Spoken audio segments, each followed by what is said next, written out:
اگر آنکھ کوئی غلط کام کر رہی ہے تو سمجھ لینا دل خراب ہو چکا ہے، فتویٰ لینے کی ضرورت نہیں کسی سے۔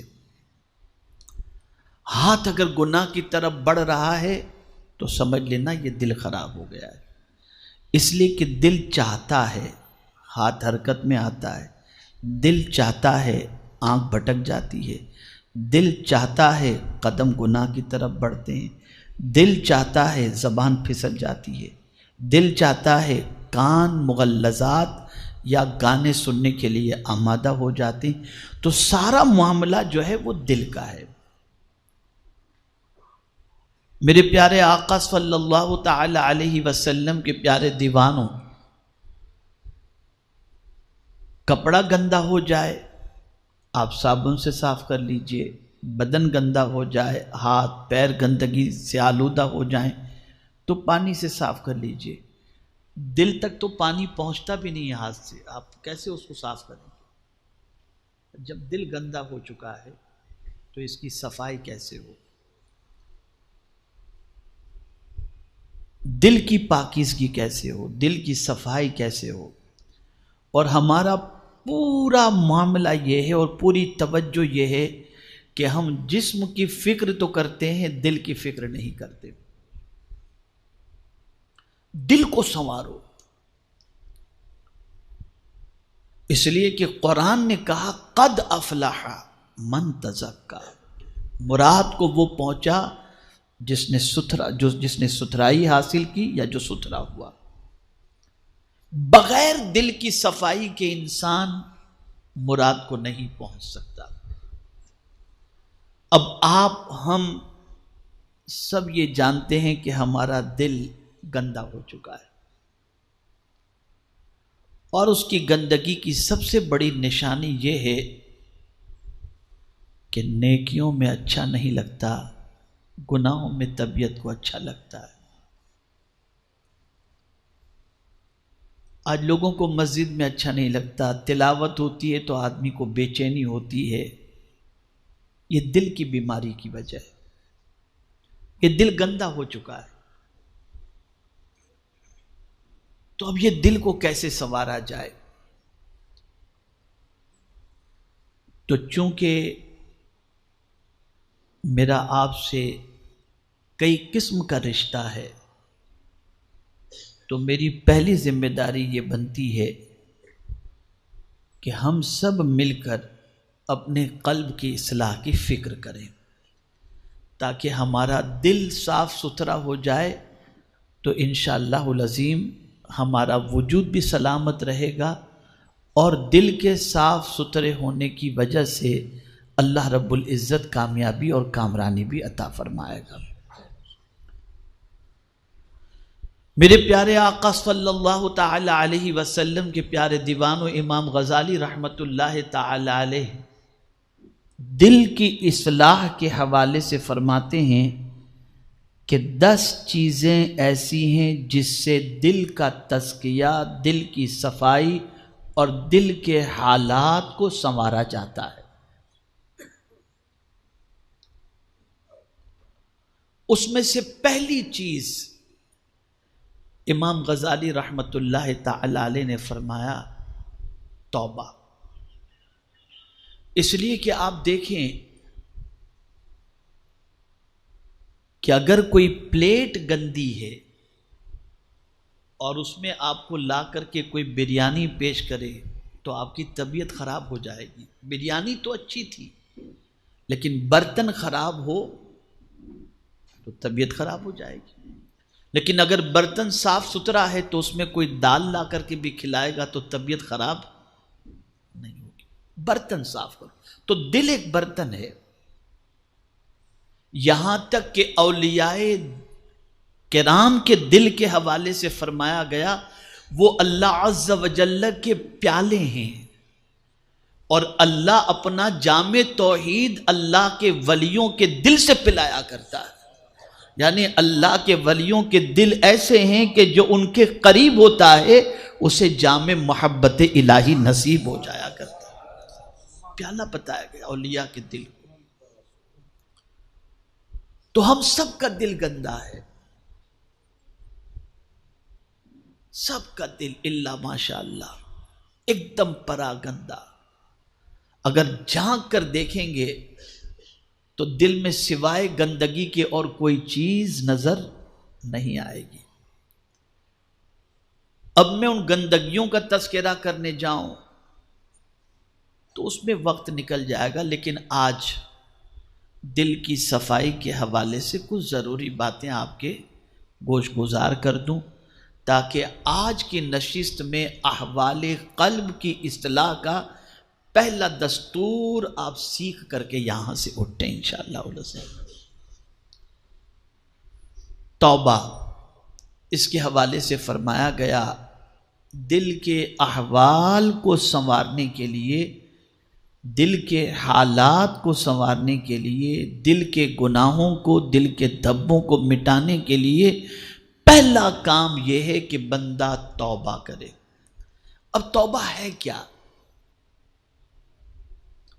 کیا اس طرح سے کان پکڑ لینا توبہ ہے، گال پہ 2 تماچا مارنا توبہ ہے؟ آج میں آپ کو توبہ کا ایک نیا مفہوم سمجھاتا ہوں، اور میں یقین کے ساتھ انشاءاللہ کہتا ہوں اور یقین رکھتا ہوں کہ انشاءاللہ اس چیز کو سمجھنے کے بعد اپنے دل کے گندے ہونے کا احساس اور اس کا علاج بھی انشاءاللہ سمجھ میں آئے گا. توبہ کا کیا معنی ہے؟ توبہ اس معنی کا نام ہے جو 3 چیزوں سے عبارت ہے: علم، حال اور عمل.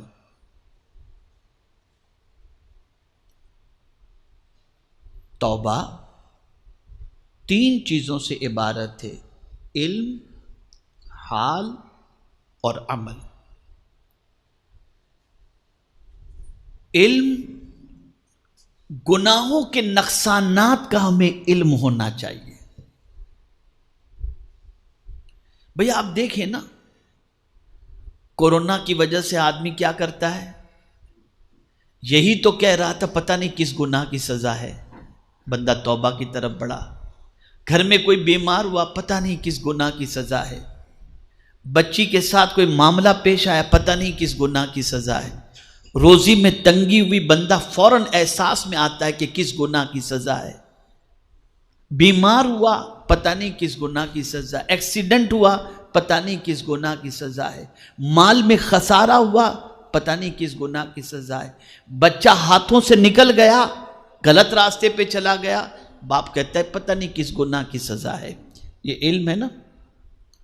اس علم نے گناہوں کے نقصانات کا احساس دلایا کہ نقصان کا علم جیسے ہی ہوا اسی کے ساتھ ہمیں گناہ کا علم بھی ہو گیا. جیسے ہی نقصان ہمارے سامنے آیا ہمیں گناہ کا علم آ گیا کہ یہ نقصان گناہ کی وجہ سے ہوگا. لیکن ایک بات خاص طور پر بتاؤں، وہ علم جو ہم نقصانات کے ذریعے حاصل کرتے ہیں اور نقصانات کے بعد ہم کہتے ہیں کہ یہ گناہ کی سزا کے طور پر ہے، یہ نقصان تو کچھ بھی نہیں ہے. مال کا نقصان کچھ بھی نہیں ہے، اولاد کے سلسلے میں نقصان کچھ بھی نہیں ہے، طبیعت کے سلسلے میں نقصان کچھ بھی نہیں ہے، یہ کوئی بڑا نقصان نہیں ہے. صوفیاء کرام فرماتے ہیں کہ سب سے بڑا نقصان یہ ہے کہ جب کوئی بندہ گناہ کرتا ہے تو اللہ اور اس بندے کے درمیان حجاب آ جاتا ہے، پھر ایک پردہ آ جاتا ہے. اب اس پردے کی وجہ سے نہ اسے خدا کے احکام پر عمل کرنے کا جی چاہتا ہے، نہ اللہ کے احکام پر عمل کرنے کے اندر طبیعت لگتی ہے، نہ اللہ کے احکام پر عمل کرنے میں سکون ملتا ہے. ایک حجاب آ گیا اس کے اور رب کے درمیان. پتا چلا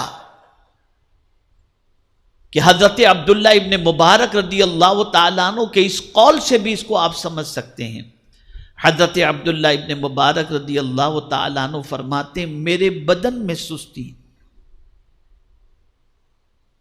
رزق میں تنگی اور عبادت کے اندر سستی جب پیدا ہوتی ہے تو میں سمجھ جاتا ہوں کہ میری زبان سے اللہ کا کوئی ناپسندیدہ جملہ نکلا ہے جس کی وجہ سے میں اس پریشانی کا شکار ہو چکا ہوں۔ ہمارا حال یہ ہے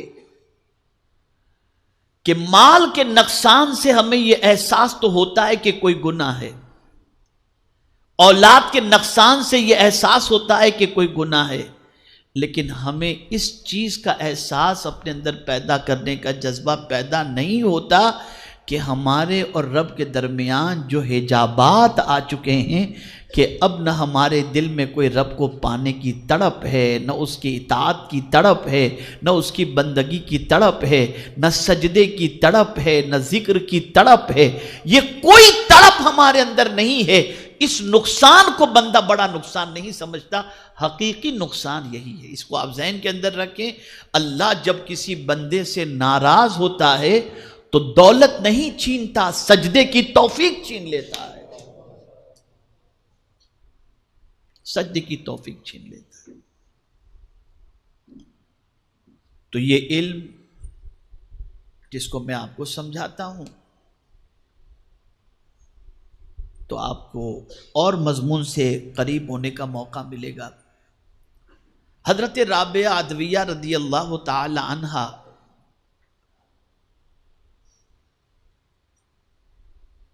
ایک قمیض زیب تن کی ہوئی تھی اور دوسرا قمیض ان کا پھٹا ہوا تھا، تو چاندنی رات کے اندر چھت پر بیٹھ کر کے وہ قمیض سی رہی تھی، اچانک بادشاہ کی سواری وہاں سے گزری اور مشعل ان کے ہاتھ میں تھی، ان کے خدام کے، تو روشنی بہت تیز پھیلی، تو حضرت رابعہ کے دل میں خیال پیدا ہوا کہ اس روشنی سے میں جلدی جلدی جو ہے اپنا قمیض سی لوں، اس لیے کہ قافلہ گزر جائے گا تو اس کے بعد روشنی بھی چلی جائے گی تو مجھے سلنے میں وقت لگ جائے گا۔ اس روشنی سے فائدہ اٹھا کر انہوں نے قمیض سی لیا، پھر اس کے بعد اس قمیض کو پہن کر انہوں نے نماز پڑھی تو نماز میں لذت نہیں ملی، مزہ نہیں آیا نماز کے اندر۔ نمازوں کو بار بار دہرا رہی اور کہہ رہی پتہ نہیں کیا بات ہے، قمیض وہی ہے جسے اکثر میں پہنا کرتی تھی، لیکن آج نماز میں مجھے وہ لذت کیوں نہیں مل رہی۔ انہوں نے اس کے بعد جو ہے وہ قمیض چینج کی اور دوسرا قمیض جیسے ہی انہوں نے پہنا تو نماز میں ملنے والی پہلے والی لذت وہ لوٹ آئی۔ اس کے بعد حضرت رابعہ گردن جھکا کر اپنے کریم سے عرض کرتی ہیں، میرے مولا اس قمیض میں ایسی کیا کمی تھی جس کی وجہ سے تو نے عبادت کی لذت چھین لی؟ جواب آتا ہے، میری بندی کیا تو نے بادشاہ کے خدام سے مشعل کی روشنی لینے کی اجازت لی تھی؟ بغیر اس کی اجازت کے تو نے اس روشنی سے فائدہ اٹھایا تو ہم نے تیرے سینے سے عبادت کی لذت کو چھین لیا۔ تو انہیں احساس ہوتا تھا ہم تو ایک فرض سے سبکدوش ہونے کے لیے نماز پڑھتے ہیں، لذت حاصل کرنے کے لیے نہیں پڑھتے، قرب خدا کی دولت سے مالا مال ہونے کے لیے نہیں پڑھتے، گناہوں سے بچنے اور نماز اس طرح سے پڑھیں کہ اس کی وجہ سے گناہوں سے بچیں، اس غرض سے نماز ہی نہیں پڑھتے۔ ہم تو بس آئے، وضو کیے، جلدی سے سر پہ رکھے، اللہ اکبر، بس چل دیے، جیسے آئے تھے ویسے چلے گئے، بس ایک فرض ہم نے سر سے اتار دیا۔ اللہ والوں کا معاملہ یہ ہوتا کہ انہیں فوراً پتہ چل جاتا، حجاب آ جاتا فوراً، اور اسی حجاب کی بنیاد پر وہ پھر کفارے کے اندر آپ کو معلوم ہے کتنی کتنی رکعتیں پڑھا کرتے تھے، صرف ایک اتنے سے داغ کی وجہ سے اس داغ کو دھونے کے لیے کئی کئی رکعتیں پڑھتے تھے، اس لیے کہ وہ جانتے تھے کہ اس داغ کو دھونے کا سوائے اس کے اور کیا طریقہ ہوگا، کہ قرآن کہتا ان الحسنات یذہبن السیئات، بے شک نیکیاں گناہوں کو مٹا دیتی ہیں۔